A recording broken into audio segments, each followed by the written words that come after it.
আজ থেকে বদলে গেল রেশন তোলার নিয়ম। নতুন নিয়ম কিন্তু একটা চালু করা হয়েছে। আপনাদের ওদিকে এই নিয়মটা চালু করা হয়েছে কিনা অবশ্যই কিন্তু কমেন্ট করে জানবে। কি নতুন নিয়ম চালু করা আছে? যে নিয়মটা চালু করা হয়েছে সেই নিয়মে কিন্তু অনেক রাজ্যবাসীর লোকে কিন্তু সুবিধা পাবে, কিংবা সবারই কিন্তু একটা ভালো ভালো হবে। ঠিক আছে, তো চলো বিস্তারিত আলোচনা করো কী নিয়ম। আর হ্যাঁ, ওই নিয়মটা কিন্তু অবশ্যই সবাইকে জানতে হবে। ঠিক আছে, আপনাদের এলাকায় চালু হয়েছে কিনা অবশ্যই কিন্তু আমাকে কমেন্ট করে জানাবে।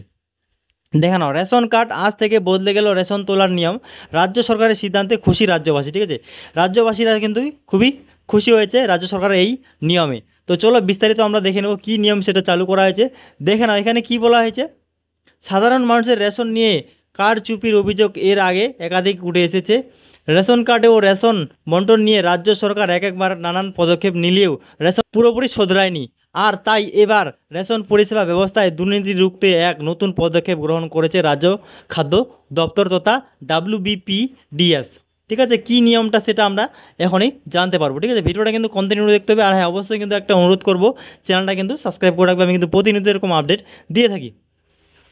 New biometric verification for ration card holder. দেখে না এখানে কী বলা হয়েছে। রেশন কারচুপি রোধে এবার প্রতিটি রেশন দোকানে বাধ্যতামূলকভাবে বৈদ্যুতিক ওজন যন্ত্র বসানোর সিদ্ধান্ত নিয়েছে সরকার।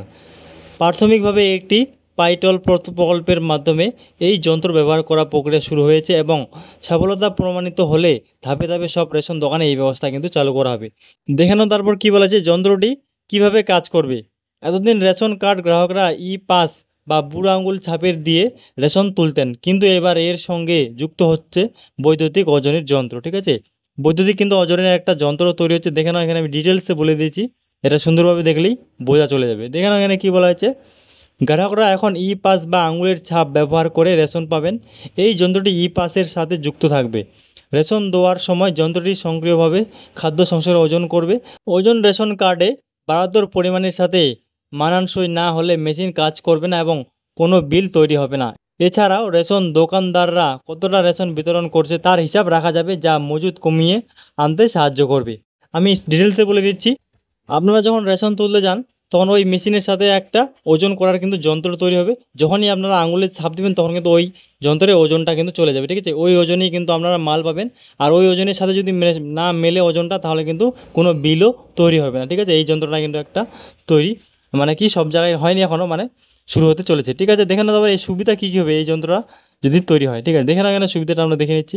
বিগত সময় পাস ব্যবহার চালু থাকা সত্ত্বেও অনেক জায়গায় রেশন গ্রাহকরা কম রেশন পাওয়ার অভিযোগ জানাচ্ছিলেন। এই অভিযোগ দূর করতেই রেশন কার্ডের পাসের সঙ্গে বৈদ্যুতিক ওজন যন্ত্রটি যুক্ত করা হয়েছে। এতে জালিয়াতির হার কমবে বলে আশা করা হচ্ছে। খাদ্য দপ্তরের এক আধিকারিক জানিয়েছেন, সমস্ত পদ্ধতি অনলাইন করা হবে যাতে কোনো অভিযোগ না ওঠে এবং রেশন দোকানের উপর কড়া নজর রাখা যায়। ইতিমধ্যে এই ব্যবস্থায় 20 লক্ষ মানুষ যুক্ত হয়েছেন বলে জানা গেছে। রেশন দুর্নীতি কেন্দ্র করে রাজ্য রাজনীতিকে তোলাপাড় শুরু করেছে। দুর্নীতির অভিযোগ প্রাক্তন খাদ্যমন্ত্রী জ্যোতিষপ্রিয় মল্লিক গ্রেপ্তার হয়েছেন। সব মিলিয়ে রাজ্য সরকার এবার রেশন ব্যবস্থাকে আরও স্বচ্ছ করতে চায় এবং এর জন্য নানা ধরনের ব্যবস্থা চালু করা হচ্ছে খাদ্য দপ্তরে। যদিও রেশনের দুর্নীতির আগের চেয়ে অনেক কমে গেছে বলে সমীক্ষা রিপোর্টে উঠে এসেছে, তবুও গ্রামীণ এলাকায় এখনও বিক্ষোভভাবে অভিযোগ মিলছে। আর এই ব্যবস্থার পর সেই দুর্নীতি আরও নিয়ন্ত্রণে আসবে বলে মনে করছেন বিশেষজ্ঞর, অনেকেই সেটা কিন্তু মনে করতেছে। ঠিক আছে, তো আজকের এইটুকুই আপডেট ছিল। পরবর্তীতে কী আপডেট আসে আমি কিন্তু সব দিয়ে দেবো আমার চ্যানেলে। অবশ্যই কিন্তু চ্যানেলটা সাবস্ক্রাইব করে রাখবে। ধন্যবাদ।